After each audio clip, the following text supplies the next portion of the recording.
नमस्कार, बहुत बहुत स्वागत है आप सभी का। आप देख रहे हैं एनएमएफ न्यूज। आपके साथ मैं हूं नमता चौधरी।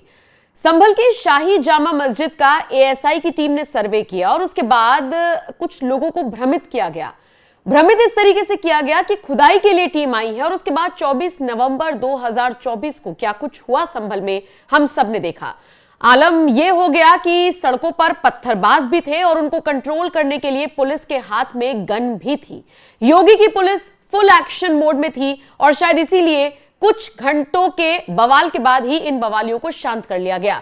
लेकिन वो कहते हैं ना, आपदा में अवसर खोजना, ऐसे अवसरवादी भी हमारे बीच में मौजूद हैं। तभी तो जिस शख्स को इस वक्त आप अपनी स्क्रीन पर देख रहे थे, ये वही शख्स है जो इस आपदा में अवसर खोजता हुआ नजर आया। जी हां, सोशल मीडिया पर एक वीडियो पोस्ट कर इस शख्स ने यह बताने की कोशिश की कि इस हिंसा में हमारे 5 भाई मारे गए हैं। अब उनका परिवार बदहाली की जिंदगी जी रहा है, उनके पास सोर्स ऑफ इनकम नहीं है। तो ऐसे में इस शख्स ने बाकायदा एक क्यूआर कोड जारी किया और उसको स्कैन करके लोग पैसे भेजें, मदद भेजें, ताकि ये उन लोगों के लिए राशन पानी की व्यवस्था कर सकें जिन्होंने इस हिंसा में अपने सपूतों को खोया।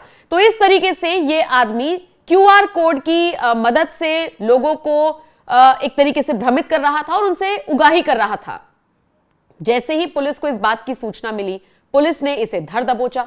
उसके बाद जब जांच पड़ताल की गई तो यह शख्स, जिसका नाम नसीम जैदी बताया जा रहा है, यह खुद को पत्रकार बताने लगा।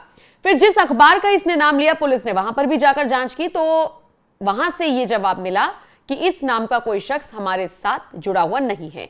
यानी फर्जी पत्रकार क्यूआर कोड की मदद से लोगों से कैसे पैसे वसूल कर रहा था, कैसे इस हिंसा की आग में जले जो लोग थे उनके नाम पर यह स्टोरी बनाकर, फर्जी कहानी बनाकर कैसे उगाही कर रहा था, इसको लेकर पुलिस ने स्ट्रिक्ट एक्शन लिया है। इस शख्स को गिरफ्तार कर लिया गया है। लेकिन आपदा में अवसर खोज रहे इस नसीम जैदी नाम के शख्स को पुलिस अब जमकर रगड़ेगी, क्योंकि ये योगी की पुलिस है और प्रदेश की जनता को कहीं से कहीं तक भी अगर कोई परेशान करता है तो फिर उसके साथ ऐसा ही होता है। कई उदाहरण के तौर पर हमने ये सारी चीजें देखी हैं।